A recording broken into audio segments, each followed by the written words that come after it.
Are you surviving I guess first thing would be, I'm curious, you surviving, ask the coaches, surviving the rigors of a weird LSC schedule, and plus with your other road games as far as trying to survive and keep everybody healthy and make this run?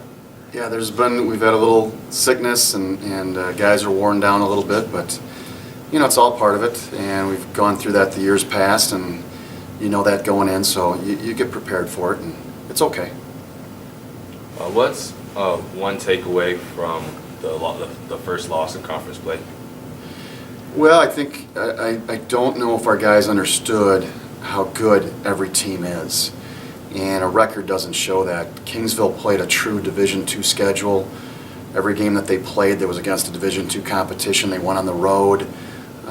They played a tough schedule. They lost some close games, and 40 minutes of basketball, if the ball doesn't bounce your way, you can get beat. If you don't play your best, you can get beat. There's so many different factors. Maybe if the hoops aren't 10 feet on both ends, you could get beat. Just anything crazy could happen during a game, and it happens. And we did not play our best basketball, and Kingsville smacked us around a little bit and just beat us up, and that gave us a loss. Hopefully we can learn from that. And then going into the next game against Angelo State, again having to, first off, I'll just ask about Ryan Quaid and how the last two times he's been there, he's really exploded points-wise and rebounds-wise. Yeah, you're exactly right. Ryan's really dominated at Angelo the last couple years, or maybe even the last three years. But Angelo's been very tough to play there with Coach Beard coaching there just a few years ago, and Cinco does a great job with those guys, and they are extremely talented. That was a big win for us to rebound after losing to Kingsville, and Angelo has a good record, and they've beaten some good teams, and so it's something that I think our guys had a really good focus. We had a good practice. Coach Gove had a great scout on them, and I think we were ready to go. And we had a great scout on Kingsville too, but I just don't think the travel might have got us. You mentioned that a little bit, Lee. The travel, getting down there, and then also the former trip going to Odessa and Silver City, it does wear on you a little bit, but those are things that our guys are going to have to play through and get through that and really understand it. And with a couple freshmen starting and some younger kids getting a lot of minutes, sometimes that doesn't always register. But I thought, Gotch was sick, but he had a great game. Ryan Quaid was very good, and Brandon Hall was, I think, phenomenal in that game, and just doing all the little things for us. Keep hearing the guys when I talk about your freshman guards. Can you talk a little bit about them as the season goes on and they continue to improve and figure out what's going on in this league? Yeah, they're really, they're good, solid players. JoJo made some big threes, but that's not just him. It's Brandon Hall or Quay or Ryan Quaid or Jordan Counts or any of those guys getting him the ball at the right position. And he can shoot it, and he's very quick and get to the basket. And Quay Grant took his first charge of the year, so that was a big step for him.